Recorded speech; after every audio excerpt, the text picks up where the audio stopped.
Good day to all of you. Happy Eid al-Fitr, which we all hope to be a blessed holiday for you, for all our viewers, and for all mankind in this in need for peace and fraternity among peoples.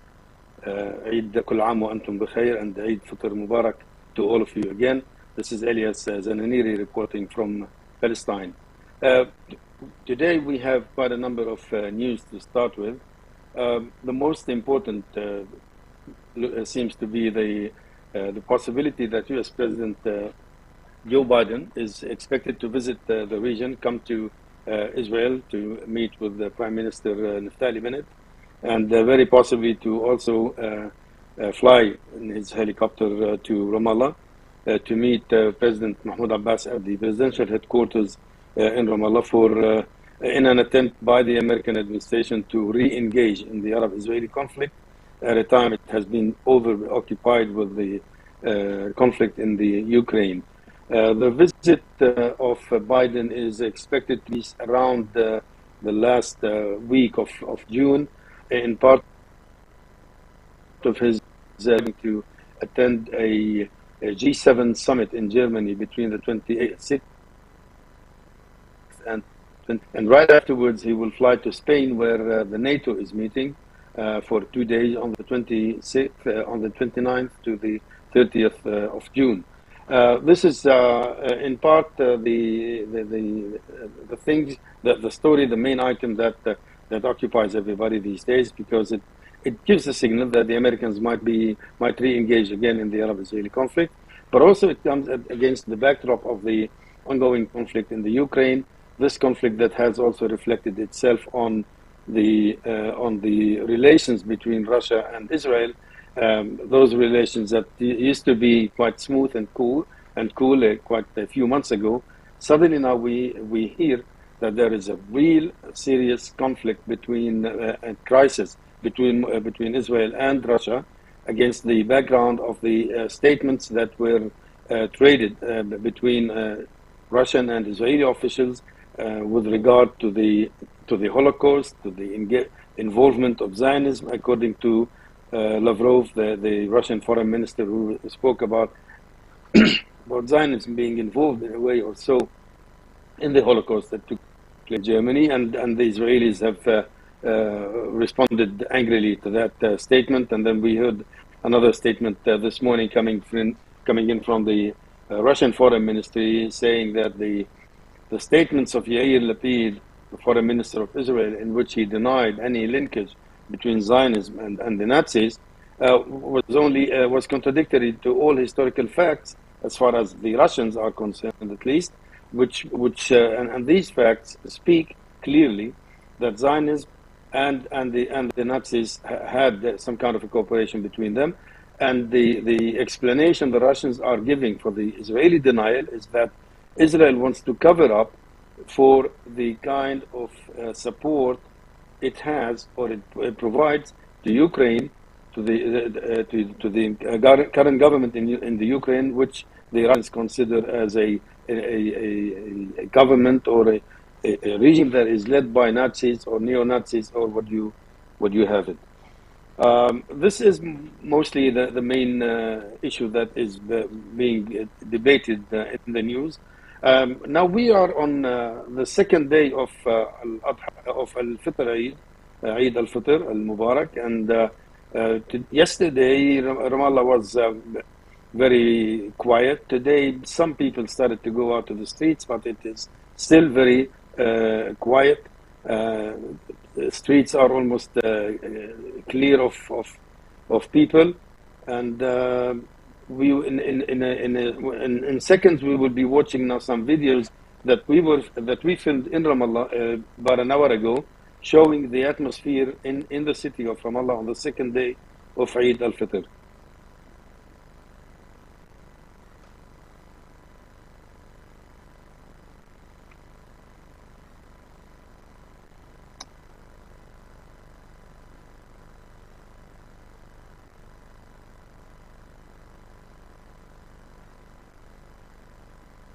They call it in Ramallah, Duwar al-Sa'a, and topped with a Palestinian flag. And Now we're now looking at pictures of how streets are empty, very little, very few cars crossing. Some of the people who have shops in the center of the city decided to open their shops, possibly running away from children noise during the holidays, and even and possibly or another reason might be that they have nothing to do and they prefer to open their shops. Possibly some of the people would come in and buy a few things. We spotted these guys sitting next to their shops in one of Ramallah streets, and this is the chap that we asked him about how he feels about the holiday, and let's listen to what he says. Bring up the sound.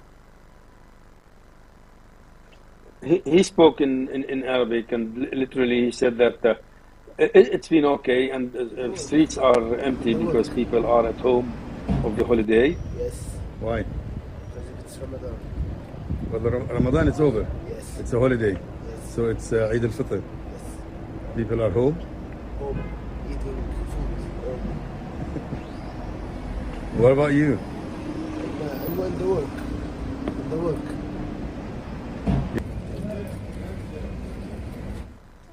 So he's going to work, and these guys are also coming. Some other people decided to go to work, like this restaurant, shawarma restaurant. Very few people come to have a sandwich or so, but at least this is part of the businesses that open on holidays, because people during holidays would love to go out to fast food shops and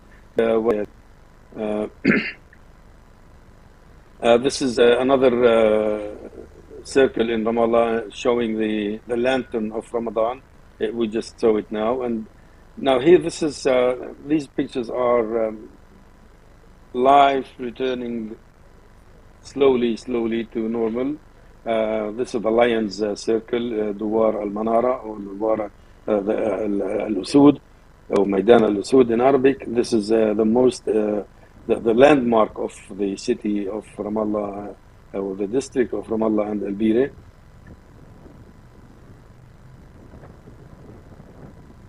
And the good thing is that wherever you move, you see pictures of Palestinian policemen spread them in most of the streets in most of the areas, and that is an indication of how life is safe as far as Palestinians are concerned. And if it hadn't been for the Israeli occupation that keeps its overriding control of all the Palestinian, all of the occupied Palestinian territories, life would have looked a lot more than we see it today, or what we saw yesterday, or probably even tomorrow. This restaurant owner has a shop that goes back to 50 or 60 years ago. Now we're looking at the Surda Mosque, just outside Ramallah. This is the prayers, the Eid prayers that took place very early in the morning of yesterday. This mosque was built by a Palestinian man whose daughter died of cancer, and he decided to donate some money and memorize her memory. And the best thing he thought he could do was to build a nicely built, a beautiful mosque on the outskirts of Ramallah, in the little village of Surda, where people come and visit and pray in this mosque. Now let's listen a little bit for what the preacher was saying in yesterday's prayer. After Ramadan and Al-Adha Eid, which comes after Waqt al-Arafah. But the real Eid for us, and the real celebration for us as Palestinians under occupation, is to get rid of the occupation, because this is the real celebration for us as Palestinians. We've been under the occupation for the last 65 years, and this is the worst occupation in the world. It doesn't mean that there is good occupation and bad occupation, but the Israeli occupation is the worst in the history. Thank you. كل عام وانتم بخير.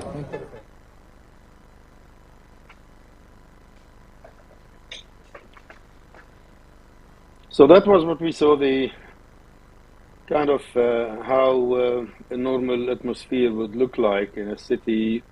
90% of its people are at home. Still, we're still in the morning hours in Ramallah, and people are not that crazy of going out of their houses early in the morning, and they prefer usually to go sometime after lunch in the afternoon hours, where some of the shops would be open. Even shopping malls might be open as well, even on the second day of the holiday. The third day of the holiday, which is the last day of the holiday, is also a family day for most of them, since people will have to go back to school and work as of Thursday morning.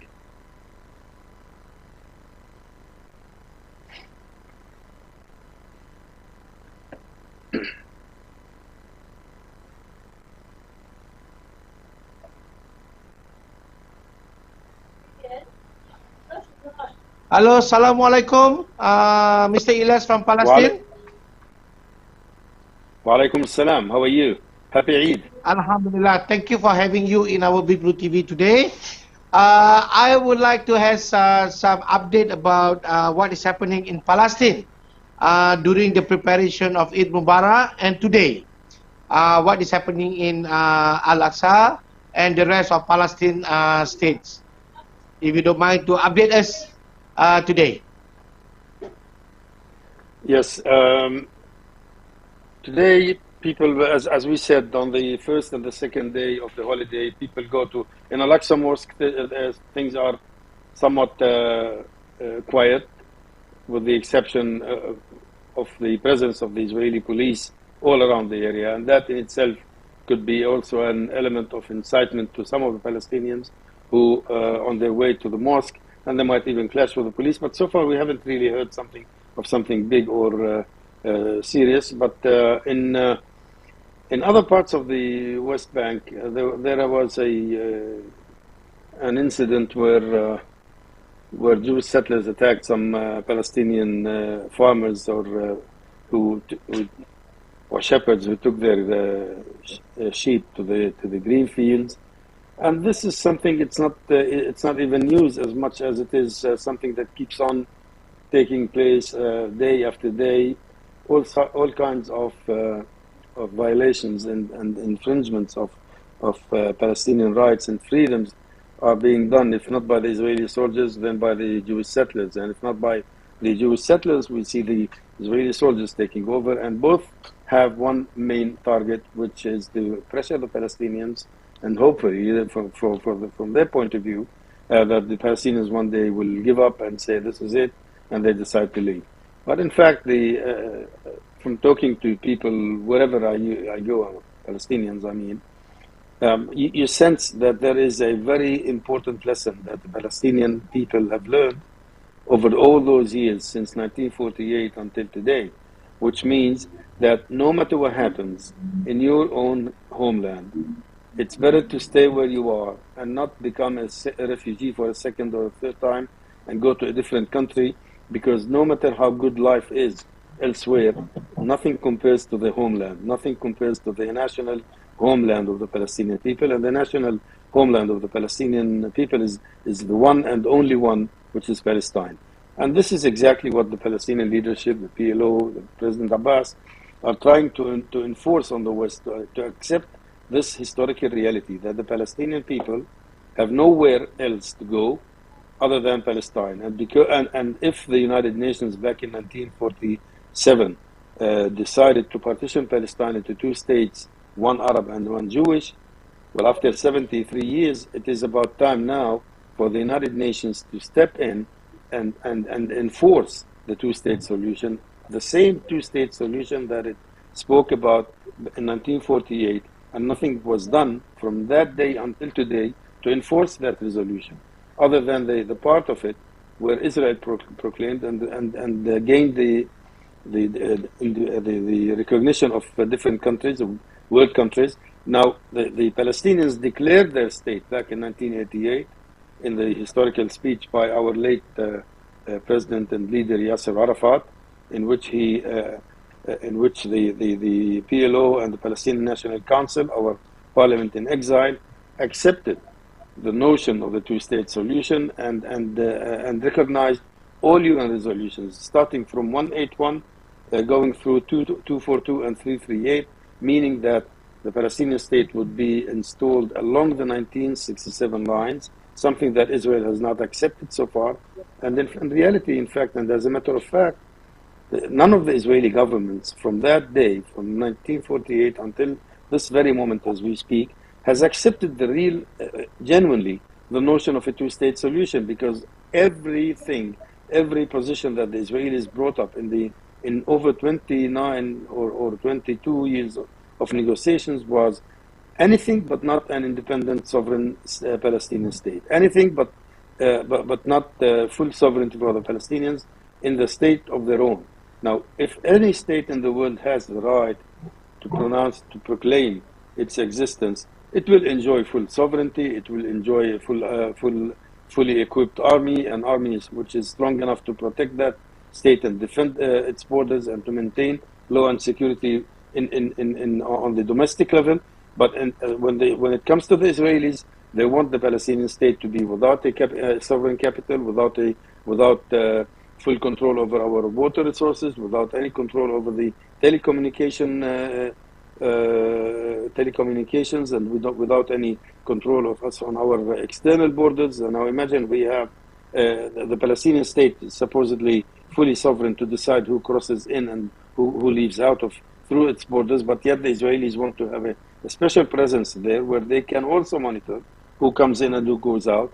This is not a fully sovereign state, and yet the Palestinian leadership has shown quite a number sent out quite a number of signals that it would be prepared to compromise on certain issues, provided the compromise is made on a quid pro quo basis, meaning that if Israel takes something, or if we give Israel something, we should get something in return. It has to be a win-win situation. It has to be a win-win agreement, peace agreement between the two sides. Peace cannot be built on the lack of equality or equity. Both sides, the Israeli people, the Palestinian people, have the right to live in peace and security. Our right to live in peace and security is no less important than the right of the Israelis to live in peace and security. What the Israelis are doing is that they want their right, their state the right of their state to be recognized, to live in secure and recognized borders. Yet they don't want us to have recognized and secure borders, because if we don't control our borders, we won't have any security anyway.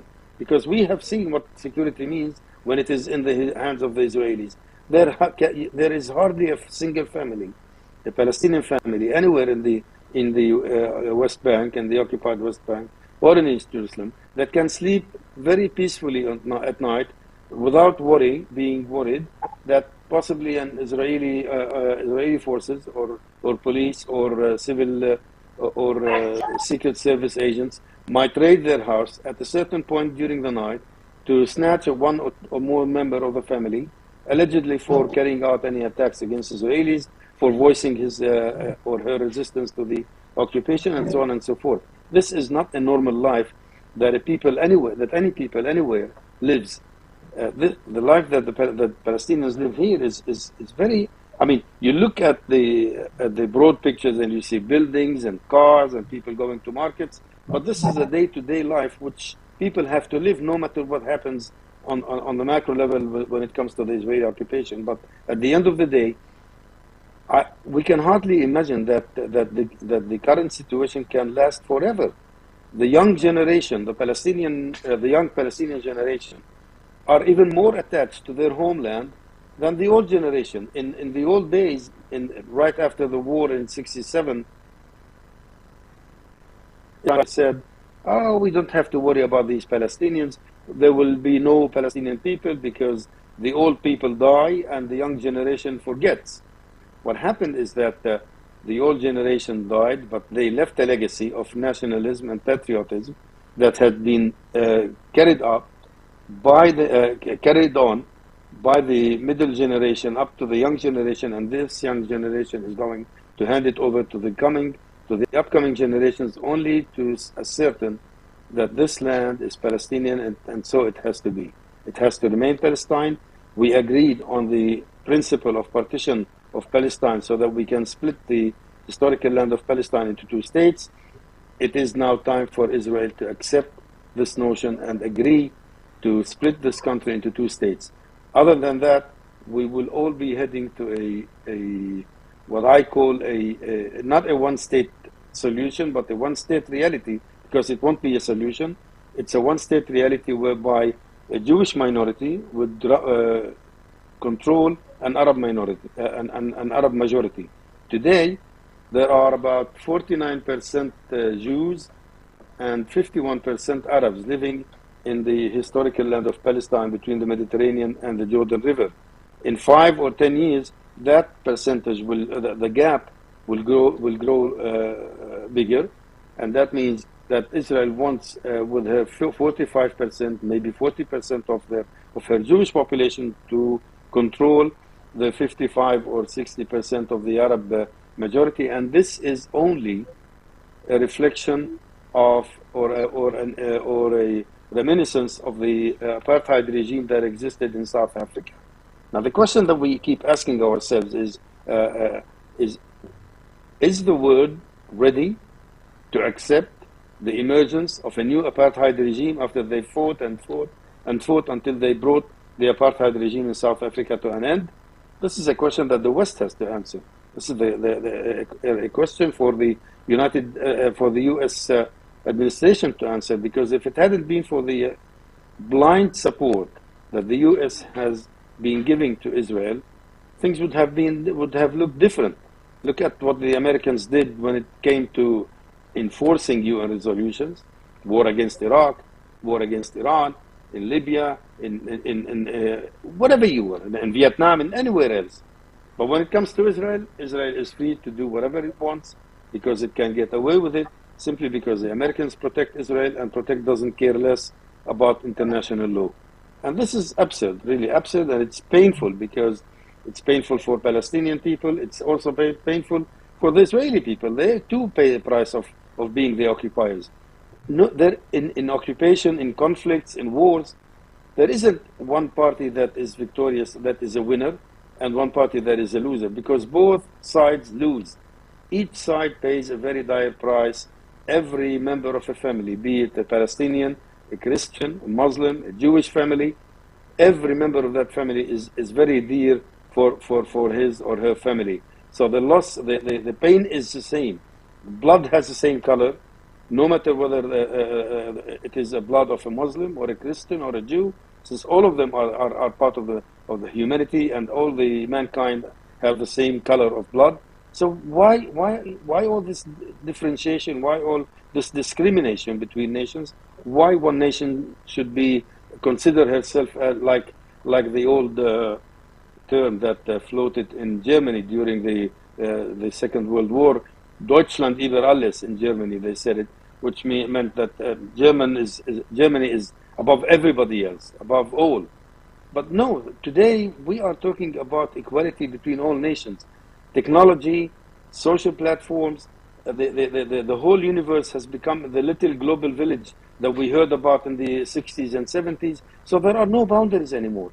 And they cannot, and people who live under occupation see how life is beautiful in elsewhere when other nations have no occupation. So why would they accept living in a life that the standard of which is much lower than it is elsewhere in the world? No, not at all.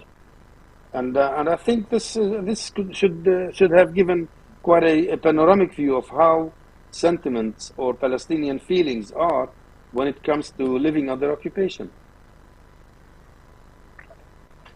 Okay, Mr.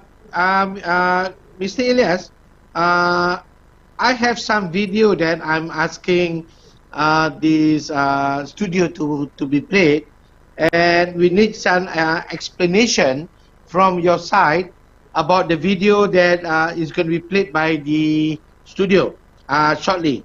But meantime, can you explain a little bit about what is happening on the Eid Mubarak day?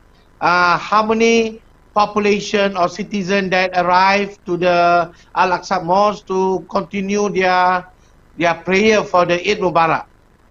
and what is happening during that day? Well, on the first day of the Al-Fitr, Eid al-Fitr, about 150,000 Muslim worshippers went to Al-Aqsa Mosque to pray. On Laylatul Qadr, for instance, the number was 250,000 people, and if it hadn't been for the checkpoints of the police, the numbers would have been even larger than that, including the day the first day of the Eid. Today, very little people went to the mosque. It's not an important thing anymore. They go for the five prayers during the day, and some of them go to the mosque, and some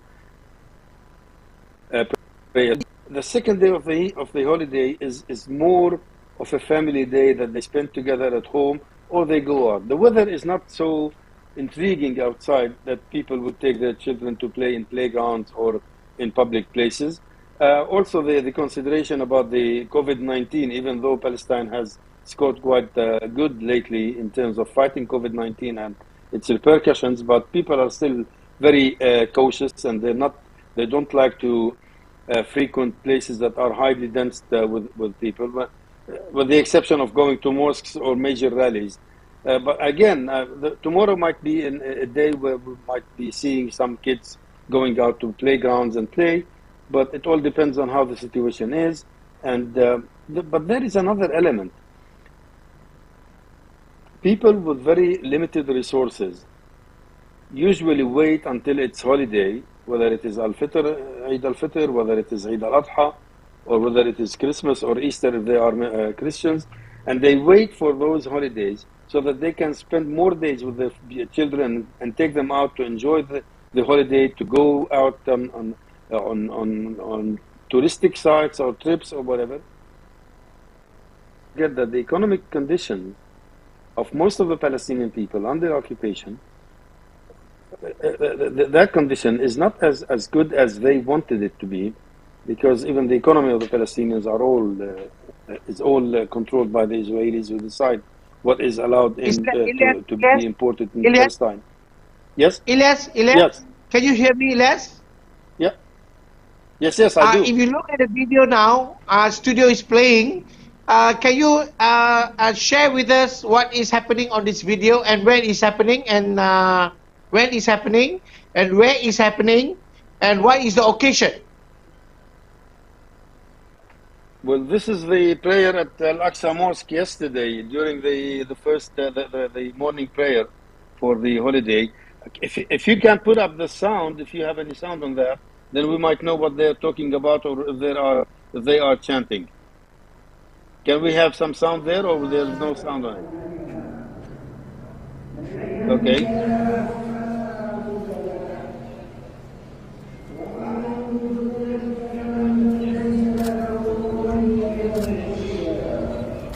Yes, this is the Imam delivering the Khutbah al-Eid, the sermon of the holiday, and now we see this guy taking out a flag of the Islamist movement, the green one, and this flag reminds me of the controversy that erupted yesterday and the day before, when some members and supporters of the Islamist movement decided to wave the flag of the Islamist movement, the green one of Hamas, the Islamic movement inside Israel and elsewhere, at the time when all the other Palestinian factions decided that they won't show any flags, any factional flags, because they wanted to address the unity of the Palestinian people, and that the only flag that would be used, if there is any need to use flags in the mosque or elsewhere, should be the Palestinian flag that unites all Palestinians under it. Unfortunately, some of the Islamist elements thought otherwise, and they thought and they believed that the faction is more important than the homeland, that the members of their party or of their faction or of their movement are more important than the rest of the Palestinian people. And this is the kind of controversy that happens almost every day. It's an issue of how you look at it, whether it is a matter of religion or nationality. And this takes us, if you like, takes us to the statement that was made 3 days ago on the 30th of April by Hamas chief in Gaza, Yahya Sinwar, when he insinuated that Hamas is prepared for some kind of a religious war with the Jews, when he said that if Israeli incursions into Al-Aqsa Mosque continue, then every synagogue in the world would be targeted by Muslims. That was a very unfortunate statement that he made, because it insinuated that the conflict today between Israel and the Palestinians, between Israel and the Arab world, is not a national conflict, is not a conflict between occupiers and occupied, but it is a conflict between religions. And it has never been a conflict between religions, because it's a national conflict. We had a land, we had our land, our homeland, Palestine, that was occupied by the Israelis. Half of it was taken by Israel, where it announced or proclaimed its state in 48, and the rest of it was captured in 1967. So you cannot all of a sudden, after 100 years of conflict with Israel, come and pretend or speak as if this conflict is not about territory, is not about national rights, is not about identity or historical identity, but it's simply about religion. There has never been any war between Judaism and Islam. Why would someone like Hamas, leader in Gaza, Sinwar, speak about this conflict as if it's a religious conflict between Islam and Judaism? This is very unfortunate. I mean, the last thing when the last religious wars were when the stupid crusaders came over to Palestine and the region and conquered the country and thought they were carrying out the message of God, but God's message was never about wars and killing peoples and conquering countries. God's message is about tolerance, about living in peace with the other, accepting the other. And here, all of a sudden, this is a kind of an argument that I wish will be immediately and soon by Hamas command, by Hamas political bureau, so out with a statement and clarifying what Sinwar said.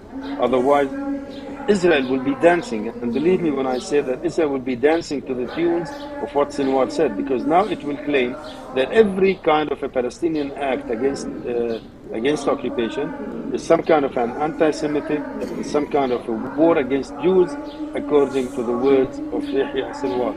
So this is very unfortunate, and the problem is conflicts get exacerbated more and more and more, and they escalate more and more and more because a single person allows a thing.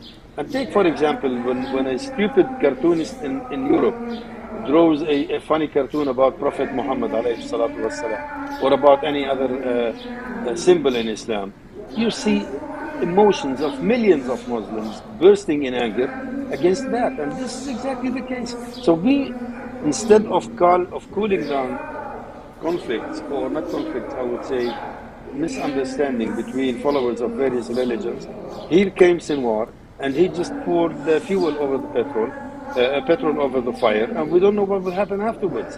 So things have to be contained, things have to be dealt with in a very careful way. We are all sitting on a powder keg in the Middle East, and one single incident is enough to blow up the whole region in our face and in the face of everybody else. But this is back to the pictures. Yes, we are still watching pictures of the preach of a sermon in the just outside the Dome of the Rock, where most of the people gathered, because not all of them could get into Al-Aqsa Mosque itself, or the Al-Masjid Al-Qibali, or into the Dome of the Rock. So that's why most of the worshippers were in the outside under the sun. Luckily, the sun wasn't that hot for them on that day. Okay, Najmal, do we have the next video, Najmal? Okay, yes. What is happening with this apple? We understand Palestine produced very nice apple, if I'm not mistaken. Please explain. Beautiful apple, I can see. Yes, sir. Beautiful mango, beautiful fruits at the market. This is all what you see here in the market was on the last day of Ramadan. I bet you none of these apples where we saw it. It must have been eaten by people who bought them on the last day of the holy month. That was the day that we covered. It was expected to be the first day of the holiday, but all of a sudden things have changed, and the holiday started on Monday as opposed to Sunday. And this is the main central market area in Ramallah, where vendors, vegetable and fruits vendors, are on both sides of the street. And then in a while we will move inside the market itself. This is one of the entrances to the market, and it's what is good in this place is that you have quite a good variety of goods and prices. There isn't a fixed price for everything, and as hours pass by during the day, you find. Ilyas, is this a Yes, typical yes, Palestinian market in the center of the city? yes, yes. Almost in every city you see the same kind of typical, because let me say something about history. There isn't a new city in Palestine, with the Please. exception of what the Israelis built inside Israel. But in the occupied West Bank, in Gaza, I mean, every construction that was made, that was built, was in fact an addition to the old city that existed. So now this old market area in Ramallah goes back more than 100 years ago, and everything else was built around that center of the city, whether here in this part of the city or down in the old city of Ramallah. The same thing is in Nablus and in Hebron. The old cities where the people, the indigenous Palestinians, used to live thousands of years ago, was there. But everything grew up when of course the population grew, and new buildings were added. I once was asked by a foreign journalist who came to visit, and he said, "How do you Palestinians complain about the occupation when we still see that you build new houses, fancy houses sometimes, you have fancy cars, everything is fine, everything looks fine?" And my answer is simply, if it hadn't been for the occupation, the city of Ramallah could have been 3 times bigger than it is today. The area between Ramallah and Nablus, for instance, if you drive through the West Bank, would not be as empty as it is today. It could have been already built with concrete houses, buildings, and housing apartments for Palestinians, especially the Palestinian refugees who were kicked out of Palestine in '48 and still wait for their right of return to be acknowledged and implemented when the two-state solution is reached, and Palestinian refugees are allowed, according to based on their choice, allowed to return to their country, or choose a different place where they want to spend the rest of their lives. But this is exactly the case. Everything is relative here. So we cannot say that if we have 1,000 brand new cars in Ramallah that all the Palestinians are wealthy. But if we had our own independence and our own economy and our own ties with the outside world, I guess those 1,000 cars, fancy cars, could have become maybe 30,000 or 3,000 cars or whatever. But it's all relatively speaking. But we also learned that we live on our land, and we always remember what the Palestinian poet Mahmoud Darwish said, that it is so good to live. Let me just. When he said, sorry, on this land there are lots of things that worth living for, and yes, it is worth living for our country. It is worth living in our country. But if we have to defend our country, people do not hesitate to go to war, do not hesitate to protect themselves, to confront the Israeli occupiers, no matter what kind of ammunition, no matter what kind of weapons or armored vehicles they use to suppress the Palestinian people. Every nation living under occupation has the right. Ilyas, this is in the mosque. Which Yes. spot and when is this happening? Yes, this is the prayers inside the Surda Mosque yesterday. The holiday, the Eid al-Fitr prayers in Surda Mosque, the mosque that we just saw the outside pictures earlier. the one that was built by by a Muslim generous man whose daughter, unfortunately, may her soul rest in peace, died of cancer, and he decided to commemorate her name and build this mosque for the villagers and all the people who live in the area. It's nice. It's nicely designed, nicely and clean, and very beautiful from inside and from the outside. It's and as I said, this is the prayer of early in the morning at 6:30 in Palestine time. We were already there half an hour earlier. Made sure that we would be. We hope that we could go live with that, but for technical reasons, it wasn't possible at all. And we just had some time to take some videos. One of the people, for instance, and I haven't seen him, otherwise I would have filmed him there. But one of those who prayed in the mosque, in this mosque, was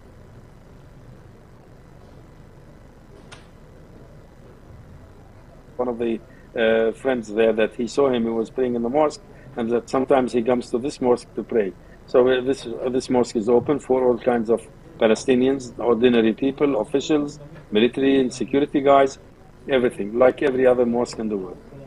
And now this is exactly at the end of the prayer when people started to leave the mosque, and usually after the feast prayer, people go to the cemeteries, to the graveyards, to lay a wreath on the graves of their beloved fallen, whether people who died for natural reasons, or people who died or fell in clashes with the Israelis, and so on and so forth. And this habit has been going on and on every year, and I bet that Muslims elsewhere in the world do the same kind of traditional visits to the graveyard on the first day of their holidays, of the religious holidays.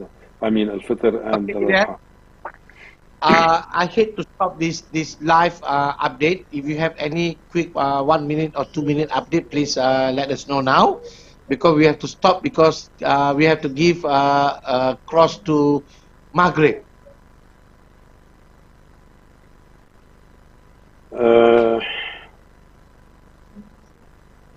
It's I think we might have not today, but maybe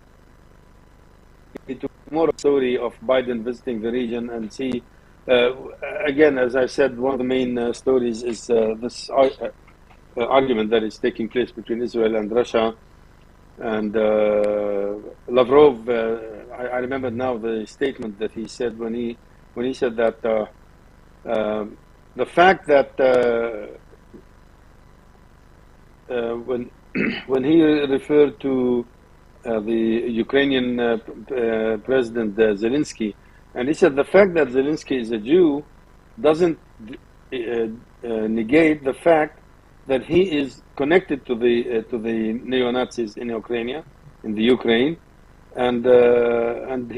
then he said that he believed that even Adolf Hitler at the time, the Nazi leader in Germany, had some Jewish blood in his body. That was what freaked the Israelis, and I think there will be plenty of reactions on that. And I don't know whether the Russians or the Israelis would try to contain this conflict, or whether we will see suddenly a decision by Moscow to sever ties with Israel, or vice versa. So we will keep an eye on that one, and if other things happen, we will always update you and our viewers worldwide of what happens in Palestine. This is Elias Zanamiri again, wishing all of you a happy Eid al-Fitr, and that the best of the best will come in the future for all of us, for all of you, for mankind. Thank you very much for having us, for having you with us for 1.5 hours. We hope that your Eid Mubarak and the citizens of Palestine will stay strong, continue with life, and build up a new economy despite whatever the stumbling block that is facing by the citizen and the Malaysian and the Palestine country. So from here, we will bring you again to Palestine tomorrow, inshallah. Once we have a new update, we bring you tomorrow, inshallah, with Palestine. And till then, Selamat Hari Raya Aidilfitri, Eid Mubarak to Palestinian. Assalamualaikum warahmatullahi taala wabarakatuh.